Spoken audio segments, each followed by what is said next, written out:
Good evening children. हम colligative properties पर थे। हमने 3 type of colligative property discuss करी। Elevation in boiling point, depression in freezing point, और फर्स्ट वन करा हमने lowering in vapour pressure on addition of non volatile solute. आज हम डिस्कस करेंगे last colligative property, osmotic pressure. एक बार सारी कॉलिगेटिव प्रॉपर्टीज होने के बाद we will see the numericals based on colligative property.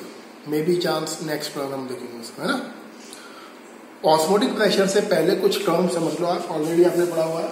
Osmosis, osmosis का डेफिनेशन ध्यान से सुनना क्योंकne प्रॉब्लम होता है इसमें। पहले सुन लीजिए फिर बताऊंगा क्या प्रॉब्लम होगा। Movement of solvent molecule from higher concentration of solvent to lower concentration of solvent through the semi permeable membrane।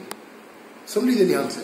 मतलब देखिए, अगर सॉल्वेंट का मॉलिक्यूल, यहां देखिए आपने लिया 5% NaCl इन वाटर, मतलब क्या है 5 ग्राम NaCl लिया आपने एंड 95 ग्राम लिया आपने वाटर। 10 ग्राम NaCl लिया और 90 ग्राम क्या लिया आपने वाटर। तो यहां NaCl सॉल्यूट है और H2O क्या है, सॉल्वेंट है। तो जहां सॉल्वेंट की क्वांटिटी ज्यादा है, कहां ज्यादा है क्वांटिटी सॉल्वेंट की, इस एरिया में, क्योंकि यहाँ क्या है, यहाँ 95 ग्राम आपका वाटर है, यहाँ कितना वाटर है 90 ग्राम। तो सॉल्वेंट कहां ज्यादा हुआ, इस एरिया में। तो कॉन्सेप्ट ये है, movement of solvent molecule from their higher concentration to their lower concentration through the semi permeable membrane is called osmosis. Semi-permeable membrane is a special membrane which allow only the movement of specific particles and movement of other particles is prevented. अगर solvent को allow कर रहा है, solute को रोक लेगा, solute को allow करेगी, सॉल्वेंट को रोक लेगी। तो यहां ध्यान रखना है डेफिनेशन में, हायर कॉन्सेंट्रेशन ऑफ सॉल्वेंट। कई बार प्रॉब्लम क्या होता है, हम वो लिखते हैं ओनली हायर कॉन्सेंट्रेशन, फिर दिमाग में सीधा क्या आता है, higher concentration of solute. Solute से मतलब नहीं है हमें, किससे मतलब है, हायर कॉन्सेंट्रेशन ऑफ सॉल्वेंट से। हमेशा सॉल्वेंट अपनी ज्यादा क्वांटिटी से लो क्वांटिटी की ओर फ्लो होता है थ्रू द मेम्ब्रेन। बिल्कुल सिंपल वर्ड में, विदाउट साइंटिफिक रीजन। सही है, इसको हम बोलते हैं ऑस्मोसिस। ऑस्मोसिस 3 टाइप का है, बेसिकली 2 टाइप का है मेन। तो थर्ड में 0 होता है, बताऊंगा कैटेगरी। एक होता है एक्सो ऑस्मोसिस, एक होता है एंडो ऑस्मोसिस, और एक होता है आइसोटोनिक कंडीशन। तो तीनों में बता रहा हूं, पहले देख लीजिए।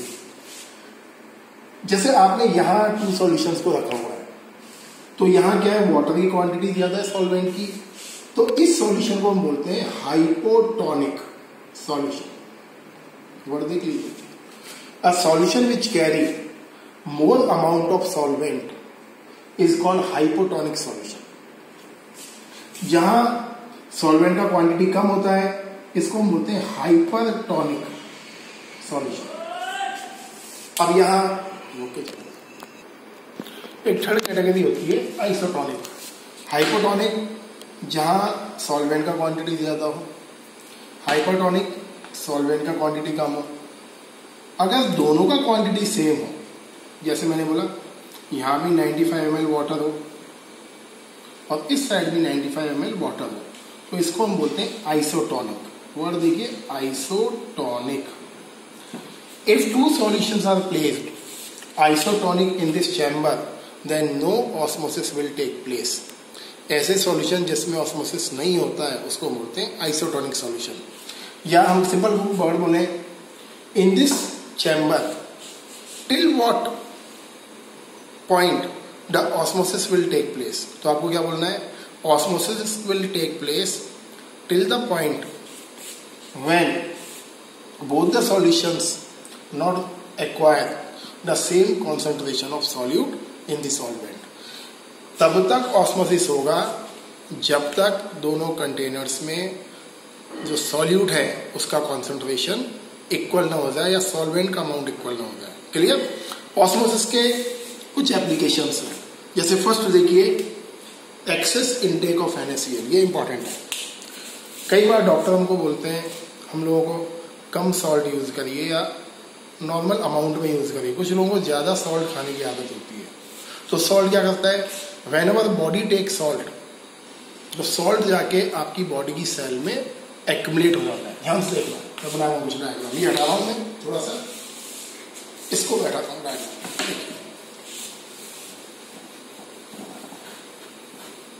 देखो जैसे ये आपका बॉडी सेल है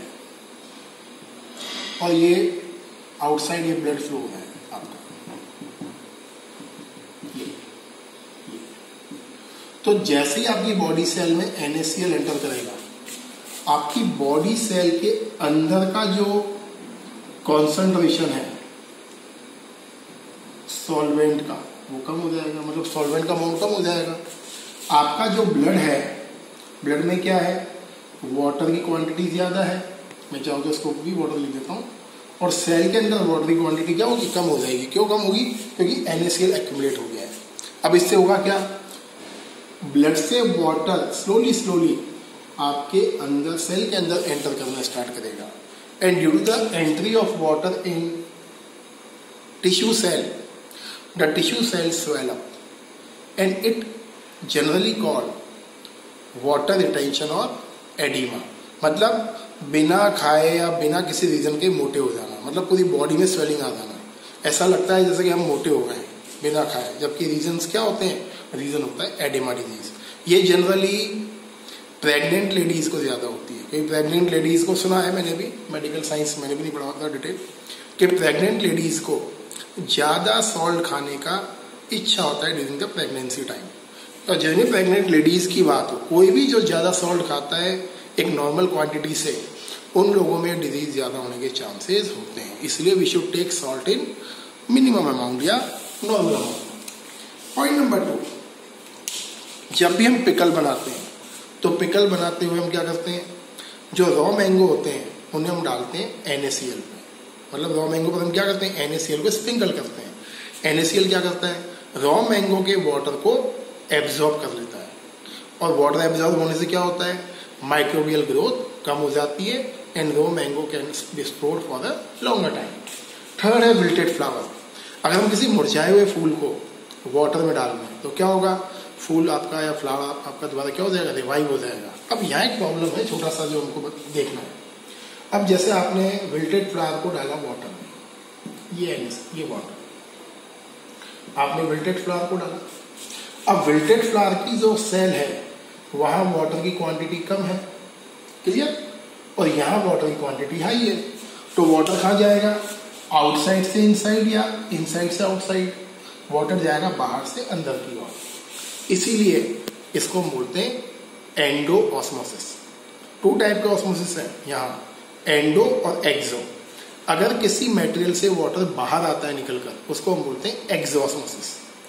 अगर वाटर अंदर जाता है आउटसाइड से इनसाइड, इसको बोलते हैं एंडोऑस्मोसिस। लेकिन 12th की केमिस्ट्री में पूरे टर्म डिटेल में नहीं है। अगर बोर्ड एग्जाम में क्वेश्चन है, आपको ऑस्मोसिस वर्ड ही यूज करना है। एंडो एक्सो कर लोगे, that will be a added advantage. एक और एग्जाम्पल देखिए, आईवी फ्लूइड्स। कई बार आपने देखा होगा पेशेंट्स को ड्रिप चढ़ती है। अब ड्रिप जो होती है, पूरा एक बॉटल होता है प्लास्टिक का, उसमें पूरा लिक्विड भरा होता है, ग्लूकोज का बॉटल वगैरह। जो ग्लूकोज का वाटर होता है उसका ऑस्मोटिक प्रेशर और हमारे ब्लड का osmotic pressure should be same. We can inject only such liquid which is having approx same osmotic pressure that of our blood। अगर हमारे ब्लड का ऑस्मोटिक प्रेशर और आउटसाइड से जो भी आप लिक्विड इंजेक्ट कर रहे हो बॉडी में, उसका ऑस्मोटिक प्रेशर अलग होगा, in that case it will create a lot of trouble. तो हम वही चीजें हमारी बॉडी के ब्लड में इंजेक्ट कर सकते हैं जिसका ऑस्मोटिक प्रेशर हमारे ब्लड के इक्वल हो। And next application, resin in water. वही आपने ग्रेप का ड्राई रेजिन देखा है, अगर मैं रेजिन को वाटर में डालूं तो क्या होगा, रेजिन विल स्वेल। अब रेजिन स्वेल होगा मतलब क्यों हुआ, वाटर बाहर से अंदर आ रहा है, इसको आप क्या बोलोगे, endo osmosis. So these all are the application of osmosis. बढ़ते हैं आगे, देखिए ऑस्मोटिक प्रेशर करते हैं डिस्कस। ये लास्ट कॉलिगेटिव प्रॉपर्टी न्यूमेरिकल जहां से आते हैं आपके। देखिए सपोज आपके पास एक कंटेनर है, ये आपने एसपीएम लगाया, सेमी परमेबल मेम्ब्रेन, डायग्राम मैंने एनसीईआरटी वाला बनाया है, थोड़ा सा तो ये डायग्राम वो देते हैं बोर्ड एग्जामिनेशन में। देखिए ये एसपीएम लगाया मैंने, ये वाटर है, यहाँ NaCl एंड वाटर है। सॉल्वेंट कौन है? वाटर है। आपको पता है कहाँ मूव करेगा वाटर? यहाँ से यहाँ। When the water move right to left water molecule they will exert some pressure. Clear है? ये जो प्रेशर यहाँ इंप्लीमेंट करेंगे एसपीएम पर, इसी को हम बोलते हैं ऑस्मोटिक प्रेशर। क्लियर है? कैसे मेजर करोगे? आपने यहां लगाया पिस्टन, पिस्टन से आपने प्रेशर अप्लाई करा पाई, और यहां से पाई की वैल्यू को बढ़ाया, एंड इतना बढ़ाया कि just the process of osmosis stop. कितना बढ़ाया आपने? To stop osmosis. मतलब आपको इतना प्रेशर लगाना है जिससे मॉलिक्यूल यहां आए और यहां आना रुक जाए। क्लियर है? कब रुकेगा? जब जितना प्रेशर ये मॉलिक्यूल यहां लगाएगा इस साइड में, उतना ही प्रेशर आप लेफ्ट टू राइट लगा दें पिस्टन से। क्लियर है? ये when the both the pressure exerted by water molecule and pressure exerted by piston are equal, the osmosis stop. The reading in manometer of pressure value is called osmotic pressure. इतना लंबा नहीं लिखना होता है, केवल पूरा फिजिक्स लिख दो उसमें, सिंपल लिखना है हमें। The pressure exerted by solvent molecule on SPM during the osmosis is called osmotic pressure। या तो ये लिख दें, या लिख दें आप the pressure applied to stop process of osmosis is called osmotic pressure। Clear है? सिंबल है इसका पाई। हमने शुरू में पढ़ा था Raoult law, Henry law, colligative property, ये जितनी भी हमने इस चैप्टर में पढ़ा है, they all are applicable only on ideal solution, means extremely dilute solution. अब यहां ध्यान से सुनिए, सॉल्यूशन इज एक्सट्रीमली डाइल्यूट का मतलब क्या है? Solvent having more quantity in term of particle and solute carry very very less quantity. जैसे हमने बोला आपको 2 लीटर वाटर में अगर मैं पिंच ऑफ NaCl डाल दूं तो ये भी आइडियल सॉल्यूशन नहीं है, ये भी क्या है? नॉन आइडियल है। मतलब negligible amount of solute present. If solute amount is negligible, इसका मीनिंग क्या है? Particle of solute are far away from each other. If the particle of solute are far away from each other, it means the force of attraction between the particle is negligible. और आपने class 11 में क्या पढ़ा? ऐसी gas जिसके particle के बीच में force of attraction negligible होता है, they are called ideal gas. Clear है? तो आपने पढ़ा हुआ है ideal gas equation PV equal nRT, जानते हो आप? 11 में पढ़ा हुआ है। मैं लिख दूं इसको P इक्वल N/V/RT। N क्या है? Mole upon volume, and mole upon volume क्या होता है बेटा? मोलैरिटी। एनसीईआरटी में मोलैरिटी को कई बार लिखेगा C से, आपके एनसीईआरटी में C से मेंशन करा हुआ है, तो C का मतलब कॉन्सेंट्रेशन है, और कॉन्सेंट्रेशन कौन सी है? मोलैरिटी। तो देखिए, if we replace the value of P, अगर मैं गैस के प्रेशर को पाई से रिप्लेस करूं, क्यों?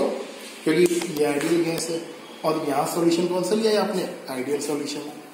क्लियर? तो क्या बन जाएगा formula? Pi equal mRT। Numerical में आपको ये फॉर्मूला यूज करना है, osmotic pressure equal mass upon molar mass into volume of solution multiply by 1000, और ये RT। ये फॉर्मूला आपको न्यूमेरिकल में इंप्लीमेंट करना है, इसके अलावा कुछ नहीं करना है दूसरा, ना लेंदी हो जाएगा process. So we can say at the constant temperature T अगर कांस्टेंट हो तो आप तो ऑलरेडी कांस्टेंट है, तो क्या हो जाएगा? पाई प्रोपोर्शनल M। पाई प्रोपोर्शनल M मीन्स जितना ज्यादा मास ऑफ सॉल्यूट का एनहांस करोगे उतना ज्यादा वैल्यू पाई की होगी। तो क्या बोल सकते हो आप? Pi depend on mass of solute means number of particle, so osmotic pressure is also a colligative property. Clear है? बढ़िया, आगे चलते हैं।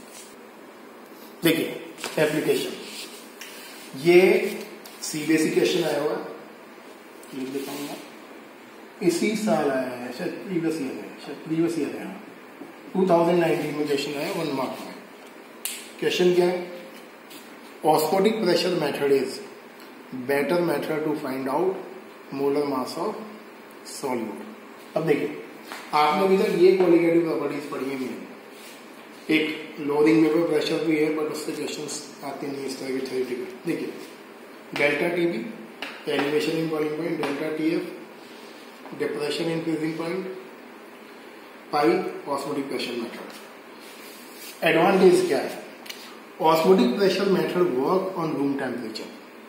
अगर आपको किसी बायोमोलिक्यूल का मोलर मास कैलकुलेट करना है, जैसे protein, carbohydrate, vitamin, fat, polymeric chain, इनका आपको मोलर मास कैलकुलेट करना है, तो यहां प्रॉब्लम है। क्यों? Because biomolecule normally survive 30 to 37 degree से, और ये काम करता है फ्रीजिंग पॉइंट पर, और ये काम करता है बॉइलिंग पॉइंट पर। If you take this method then biomolecule में रप्चर और चेंज देयर प्रॉपर्टी। इसलिए हमें ऐसा मेथड चाहिए कोलिगेटिव में भी जो रूम टेम्परेचर पर काम करे। Osmotic pressure method works generally at room temperature, इसीलिए बायोमोलिक्यूल एंड पॉलीमर्स के मोलर मास को कैलकुलेट करने का बेस्ट मेथड है। यही क्वेश्चन पेट क्वेश्चन है जो कंटिन्यूस पूछता है। क्वेश्चन एप्लीकेशन नंबर 2 मैंने बताया भी था, डेल्टा टीवी और delta TF. When we add solute in a solvent then delta TF और डेल्टा टीबी का वैल्यू थोड़ा बहुत एलिवेट करता है। मैंने आपको बताया था डिप्रेशन इन फ्रीजिंग पॉइंट में कि वाटर में आप सॉल्ट डालोगे तो हार्डली 0.5 या 1 डिग्री फ्रीजिंग पॉइंट कम या ज्यादा होगा, ये बताया था मैं आपको। तो वही चीज है, इसकी वैल्यू सपोज करिए आपने क्वेश्चन करा और यहां ले रहा हूं एग्जाम्पल, और डेल्टा टीएफ का आपका वैल्यू आया 0.9, बट एक्चुअल वैल्यू था 0.8। क्लियर? आपने यहां से वैल्यू कैलकुलेट करा पाई का, और पाई का वैल्यू आया आपका 1000, बट एक्चुअल वैल्यू था 990। अब देखिए, पाई का वैल्यू जब हम कैलकुलेट करते हैं, we obtain bigger value of pi, और जितना वैल्यू बिगर होगा उसके वैल्यू में एरर के चांसेस कम होंगे।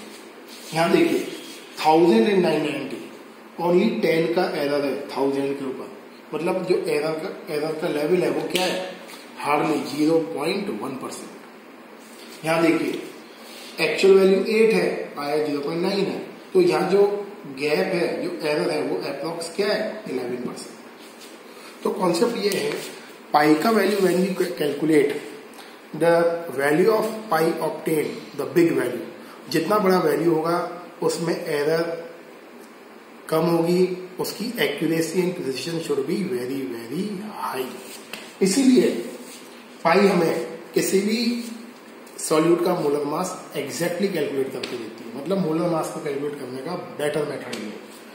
थर्ड वन, रूम टेम्परेचर पे काम करता है, इसलिए बेटर कॉन्सेंट्रेशन टर्म है उन केमिकल्स के लिए, दे show well behaviour at room temperature. तो यहां जाकर आपकी कोलिगेटिव प्रॉपर्टीज कंप्लीट होती हैं। अगले टर्न में हम देखेंगे एबनॉर्मल मोलिकुलर मास। ये जितना भी हमने चैप्टर पढ़ा है उसमें करने हमें मॉडिफिकेशंस। क्लियर है? वीडियो ध्यान से देखें, और टाइमली मैंने जितने वीडियो शेयर करें आपके साथ वो सारे वीडियो एक बार टाइम निकाल कर पूरे देखें आप, सेकंड से लेकर जो भी आज मैं शेयर करूंगा। जितनी बार देखोगे उतना फायदा होगा। और मैं बार बार एक ही चीज बोलता हूँ, कब खुलेगा लॉकडाउन कुछ पता नहीं है, टाइम वेस्ट नहीं करना है हमें, जितना यूटिलाइज कर सकते हैं टाइम को यूटिलाइज करिए, ये लौट के नहीं आएगा। क्योंकि सीबीएसई को एग्जाम लेना है तो लेना ही है मार्च में, सीबीएसई कहीं पीछे नहीं हटने वाला है। अभी तक कोई ऐसा नहीं सर्कुलर कि सीबीएसई आपका सिलेबस कम कर देगा, ये सब उड़ रहा है हवा में, बस मार्केट में हवा में चल रहा है, रिड्यूस हो जाएगा, ये होगा वो। आप तो ये मान के चलिए 2 चैप्टर और बढ़ा दिए आपके। पढ़िए पढ़िए, केवल पढ़ाई करिए।